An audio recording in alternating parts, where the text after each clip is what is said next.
Ini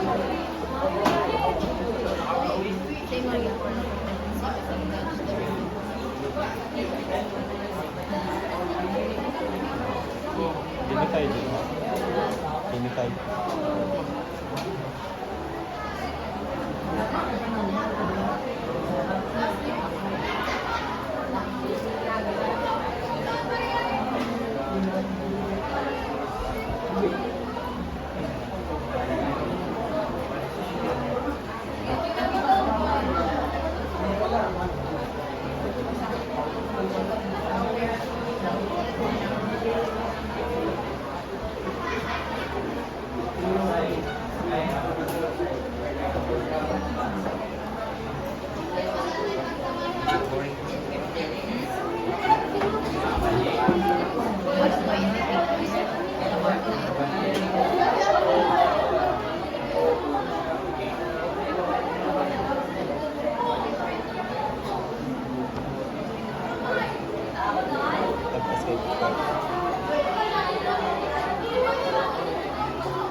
Very good.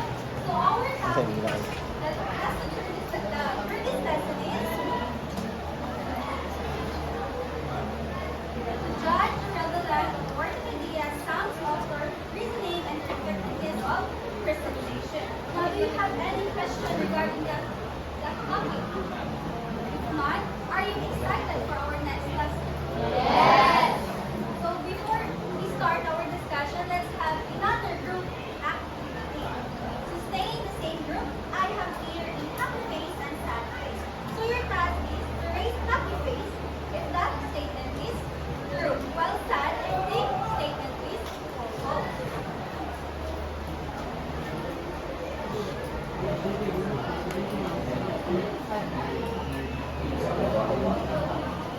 Are you ready, class? And you need to read aloud the question before you answer. Question number 1. Injustice issues would be things like unfair labor practices, discrimination, age, gender discrimination, so on and so forth. What do you think? Please raise your answer.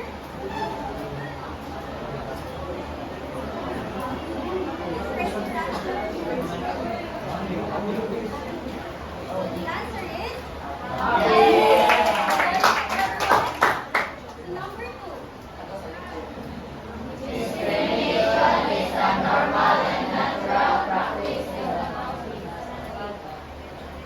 The answer is good. Number 2. And number 3.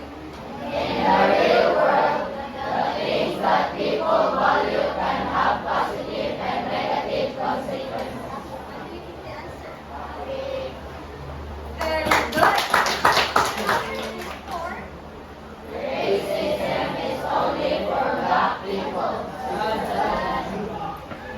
The answer is very good. For number 3.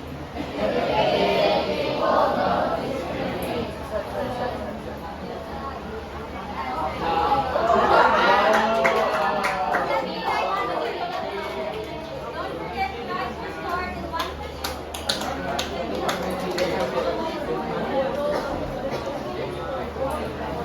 Now, I will ask you regarding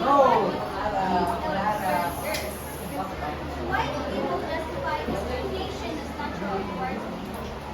What do you think? Why do people justify discrimination as natural towards people? Anyone? Yes, ma'am? What is your idea?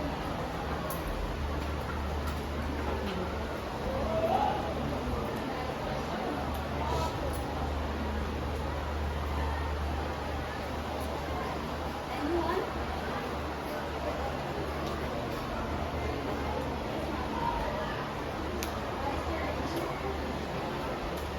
Why do people justify discrimination as natural towards people?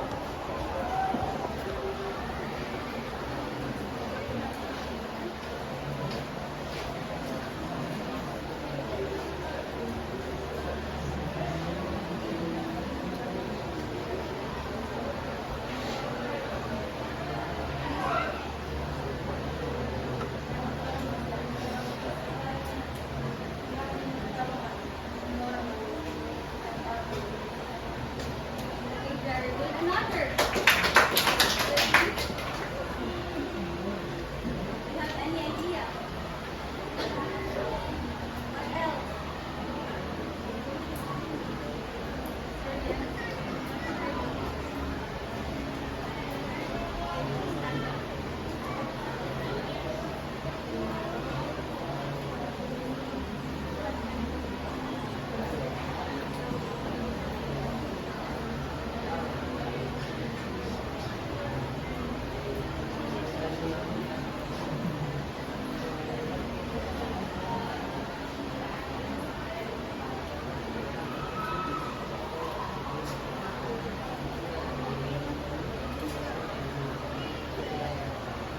Very good. Another.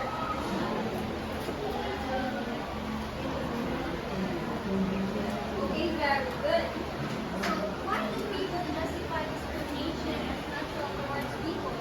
Because we normally accept unfair treatment as natural. So, there are many critical issues that our world is facing. In this lesson, let us focus our attention to one. Because no matter how much we deny, discrimination be found in every corner of the world.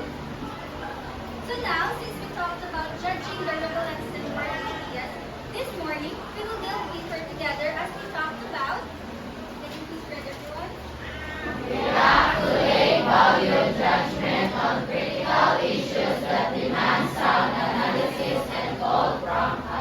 No, we should also know how to give proper reaction. So here's our learning objective. So at the end of the lessons, the learners relate to materials, lesson to life, real life experiences from different activities, give value judgment or critical issues that demand analysis and call for action. So according to the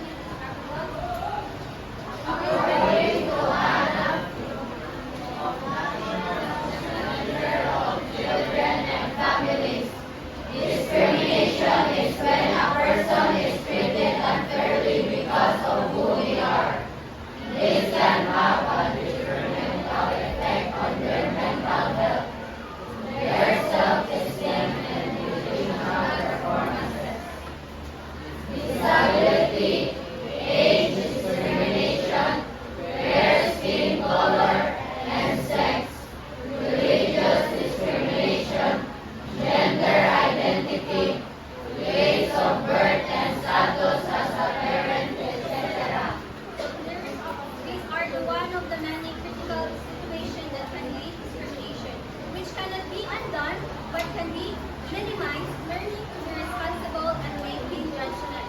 So it is important to understand what is value judgment. So value judgment is, can you please repeat that? Value judgment is a judgment of the rightness or wrongness of something or someone based on a comparison or other relativity or the usefulness of something or someone. So it doesn't simplify, describe with the world. They prescribe certain attitude or behavior towards the world. So it is based more on perceptual understanding on a certain basis. A claim that a particular human action or object has some degree of importance, worth, and desirability. So let's take a look at this example. Discrimination. The employer strictly imposes that only younger employees can be promoted. Value judgment. The company must offer a fair promotion to all employees regardless of the age. So when we say Age should not be the basis for promotion. So when we say judgment, there is no value judgment, there is no discrimination. So in one way to get a quick handle on the nature of value, judgment is to see any statement of fact that can easily be converted into judgment by introducing a value there. Third, these are descriptive judgment. Can you please repeat? Descriptive statement is just what you think it is. It describes a situation. It simplifies what this means. So for example, the map of coffee in front of me is now under room temperature. So for number 2, Kevin is under 6 feet of snow. They are all this descriptive statement, there is no discrimination. So they make a no judgment or recommendation. So they focus on the factual observation, stating something what they have seen or experiences. So you are when you say descriptive statement, if you describe the person. Again, descriptive statements making no judgment or recommendation. They focus on factual observation, stating something what they have seen or experiences. So when we say normative statement, Normative statement is a claim about something should be. so for example number 1, if you wanted to pass the test, you should have studied harder. So when we say normative statement, it's a statement that makes value judgment or express personal opinion or stating factual observation what is wrong, right, bad, good, or so again, when we say this normative statement, it's a statement that makes the value judgment or express personal opinion or stated factual observation about what is right, wrong, good, or bad. So take a look, for example, number 2.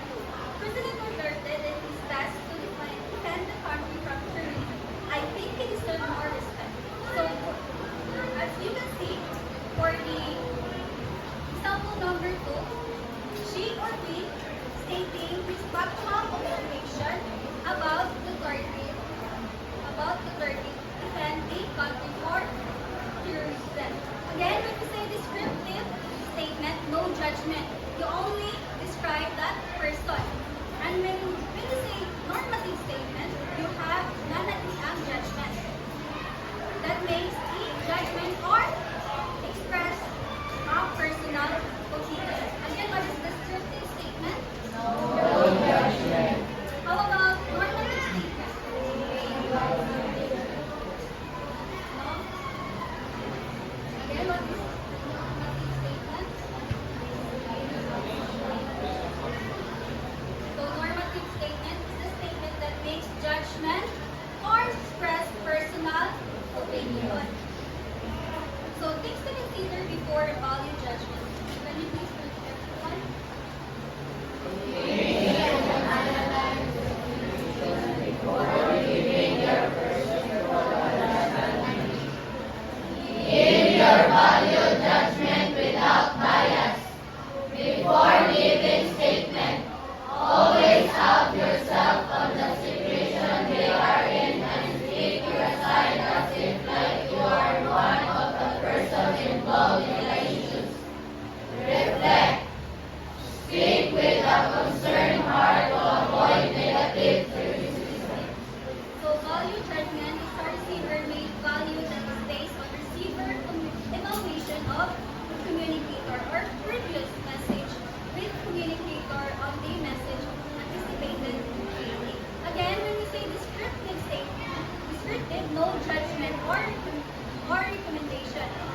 something what they have seen or experienced.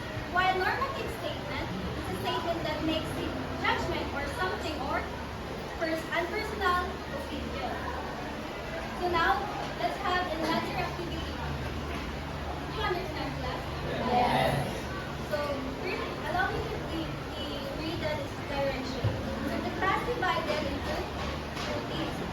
Team A and Team B. So, the players from each team rush to raise hand. So, the fastest gets the first chance to answer in 10 seconds. So, if the given answer match a three-rank responses, the team earns points. If the first team gives a wrong answer, the second team can steal by providing a better response. So the team will the highest points in the round wins that issue. Are you ready? Thinking. And the team is team A and team B.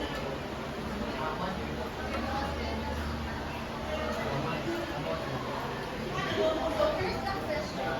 How can we stop the spread discrimination? So please go to your group. Go to your group.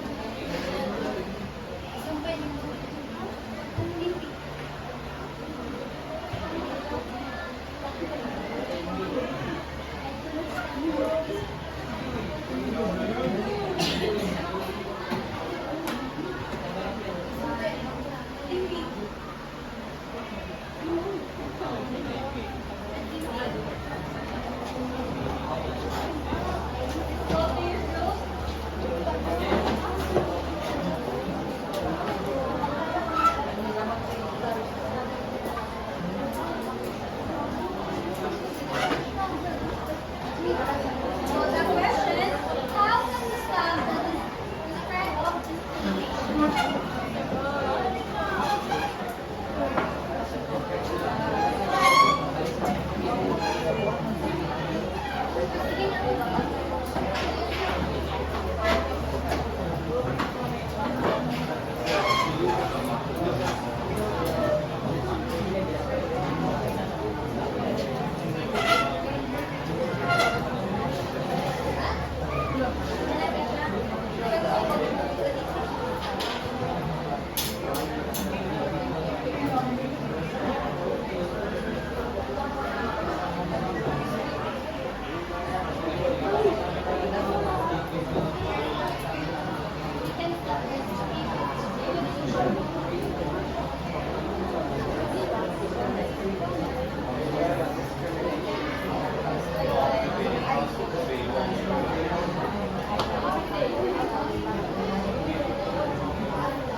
Are you ready, Are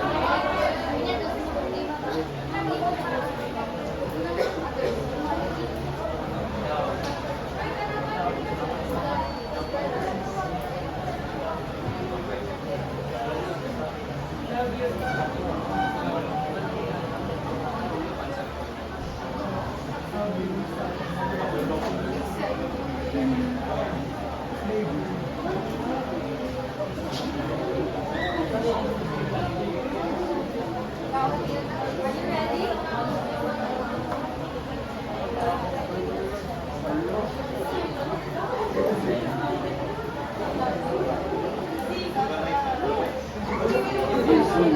Yes.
of discrimination.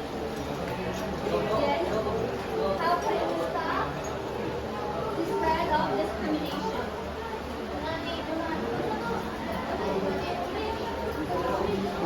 A player from each team that rushes to raise their hand. For the question number 1, how can we stop the spread of discrimination? Rating A.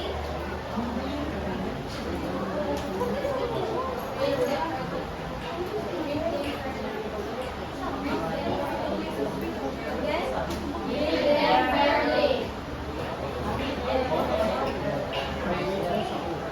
Or read open.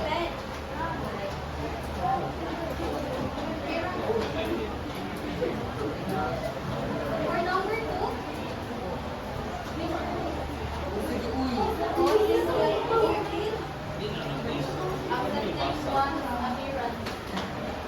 or be respectful.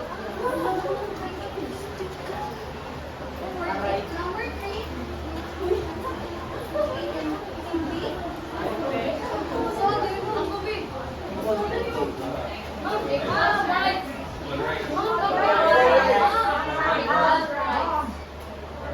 no judgment or no judgment.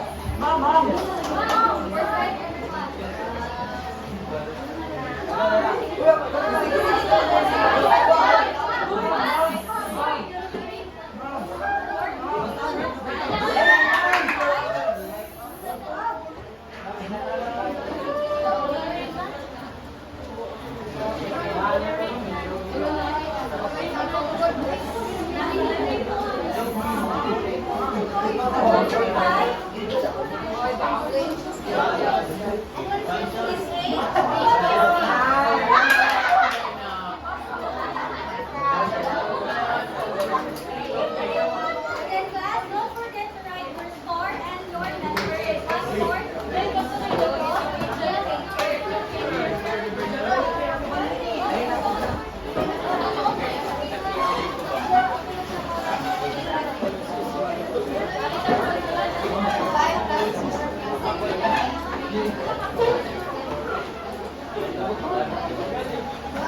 Kindly get 142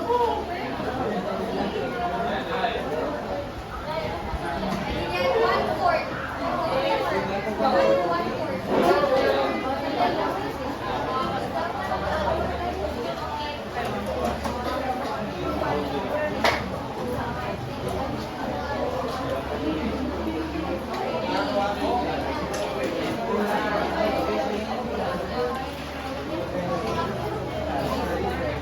So allow me to read that direction. Read and analyze the sentence. Identify whether the statements are describing a situation or descriptive, or displays value judgment or normative. Write D if it's descriptive, and N for its normative. I'll give you 10 minutes to answer.